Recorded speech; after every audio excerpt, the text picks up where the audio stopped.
What's good, Tsla family? It's Ray J back with another video, and this one I want to talk about what's going on with Tesla stock in the overall market. I'm going to break down some new headlines that just came out for Tesla that are very important. What you should be watching for as time progresses. But before I begin the devil's information, before I get into any more details, let me just mention a couple of things.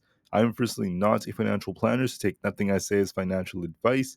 And also, if you guys can, please check out the Moomoo link, which is down below and in the description. If you sign up for Moomoo, the link down below, and deposit $100 into the account, you're guaranteed 5 free stocks. If you deposit $1,000, you're guaranteed 15 free stocks, and the soft ends in just about 10 hours. Anyways, now I just want to break down some very important things that are going on right now. So Tesla got this little pop in the morning, testing and grabbing liquidity at 177. Then we got this big sell-off all the way back down to 170. We're seeing some buyers trying to defend it right here, but it's still looking kind of weak. So I want to break down more information about this, talk about some things about deliveries and how this is looking, and also what's happening with the overall market for SPY and the other tickers out there. But let's first talk about some data and headlines first before we break down these charts. So looking at the headlines, I just want to mention that for the data, the S&P Global Manufacturing PMI was actually a little bit below expectations. The market kind of popped and dropped when this came out. And with all the ISM numbers, the market's been kind of flat, trading sideways. Tesla's been a little bit weak because we had some negative headlines despite this, and SPY has been kind of like range bound in a very, very tight area. For the data, everything was very close to expectations. We had some things that were hot, like manufacturing PMI was above expectations. Manufacturing prices were also above expectations, but new orders were very, very close as well. So things are looking kind of hot in the economy. We're still seeing a lot of orders coming out. Not to mention these prices still looking kind of high. So I want to be a little bit careful with that. But for Tesla, the news has come out that Tesla still has Wall Street worried about how many cars it just sold. Many analysts are cutting their estimates as the quarter came to a close, and many are bracing for the first sales decline in 4 years. So that's some very, very big news, big headlines coming out from Bloomberg. I actually have more information about another analyst. I actually saw things that just came out. So on Bloomberg, there were some analysts saying that they're expecting 450,000 deliveries this quarter, which seems to be kind of high. We might not get something like that, but there was news about many analysts out there that have actually cut their targets. You guys can see there might be a slight decline right here in Q1 relative to what we got from before. And the last time we got some kind of decline was back in 2020. There's also from Deutsche Bank an analyst known as Emmanuel Rossner, who basically came out and he cut his deliveries target twice. He's now saying that he expects around 414,000 cars delivered this quarter. That's down 2% from a year ago. So it's a little bit negative news right here. This just came out, and in this report that just came out, this could be looking at more changes to Tesla as well as a result of them, and we're seeing some concerns as well, kind of like emerging. On top of this, there's news coming out that Tesla's rivals are cutting prices to take advantage of what's happening with these new price hikes. So there's some rivals such as like Neo who are now announcing more incentives. We saw the same thing that came out from BYD earlier this year. So we're seeing some new changes and more fierce competition in China. That's also some big news, and we'll see how this ends up affecting Tesla's sales. So what's happening with the share price? We're going to be watching this support all the way down here at this 170 area. As you guys can see, Tesla's trying to hold it. If we lose that support, we could see Tesla come all the way down to 167.8 to 168. So watch 170 very, very carefully. And we also have resistance at 172 and then 173.8. We could see some buyers trying to defend it, try to get back up a little bit higher. But like I said before, despite that happening, Tesla's still looking kind of weak. It's going to likely continue to downtrend. And additionally, on top of it downtrending, I just want to mention that this news is looking, at least the news that came out is not the best. Tesla's looking weak. And I'm still not entirely going to be convinced that this is what will end up happening to Tesla tomorrow, because that will depend on the data. Right now, the consensus is not the strongest for Tesla. Many analysts are not giving the best projections, which is part of why it's dropping. Expectations are not the best for deliveries.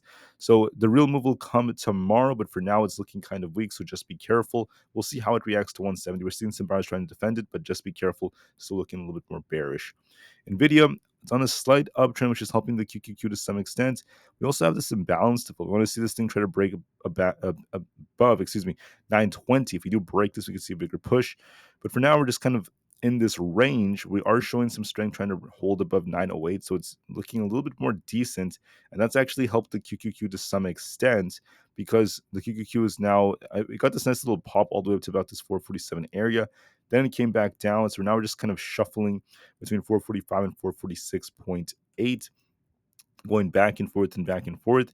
We may continue to do so. We also have this gap below, so just be careful. It could decline a little bit later, but overall, I do see a lot of sideways price action on the QQQ. Watch 444 as a support, 444.96. And then for resistance, watch 446 and 446.8. Might just trade sideways for now. Same thing on SPY. SPY, I mean, it's not really doing a whole lot. It is coming down a bit, testing this trend line. I was thinking that it might actually pop a bit, then come down. We didn't really pop that much. It actually tested 524. I told you guys to watch and see if this thing kind of pushes first before it comes back down. If anything, we're still holding this trend line, so we'll have to see how well this holds. Watch 522 is critical support. If we lose this, a bigger drop is coming all the way down to 520. Otherwise, we're just kind of range bound. So watch 522 as support, 523 is resistance, 523.5 to 524 is resistance as well. And then I think that right now SPY is showing a little bit of weakness, but it's still holding the support. So watch and see how well it does. If we lose this, a bigger drop is coming. So just be patient and do what you have to do, guys. And then we also have Aapl. Apple's looking weak. I did call this out. It was looking kind of bearish. It's barely holding 170. If we lose this, we could come all the way down to 169.25 around that area. And if we lose that, 168 is next. Apple's looking kind of weak. That's also contributing to the market slowing down.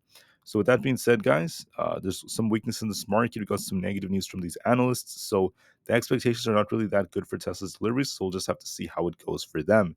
Let me just go over a few more just for fun. I know a lot of people are asking for this. So I said in order for Amazon to remain bullish, we have to hold above 181. We were trying to hold it. We got this big rejection, nice little trigger of the stops before it came back down. So basically, we failed to hold 181, which is not a good sign. We're going to be testing our next support at the 50 EMA at 180 flat. If we lose this, bigger drop is coming. So unfortunately, it's not looking too good. Meta, I told you guys it might try to attempt to bounce here off this trend line, but I told you we have to watch and see how well we hold 485. If we had held it, yes, I was expecting this to move up. If we lost, I would have, turned bearish. We got this little bounce, but now we're starting to reject again, so it's not looking that strong. Watch resistance at 496. Watch key support right here at this trend line, 485. We're kind of stuck in the middle, so just give it some time. And then we also had Microsoft. I told you to watch this support. It did try to rebound a bit, getting close to about 428, came back down. We're still holding up very well. So if we lose 422, we turn a bit more bearish. If we hold above this, we could continue to uptrend, try to make our way up closer to 425. So far, so good. Anyways, like I said before, that's it for the video. Tesla has been trying to base at this 170 support. We also have resistance once again coming up. But I just want to call out and mention that the share price is still showing weakness nonetheless. This is no surprise considering that the estimates for deliveries are not the best. And we'll see how Tesla does. So with that being said, I just want to thank you all for listening. Please have an absolutely incredible rest of the day, and I'll be back with more updates in just a couple of hours. Thank you again, guys, and peace out.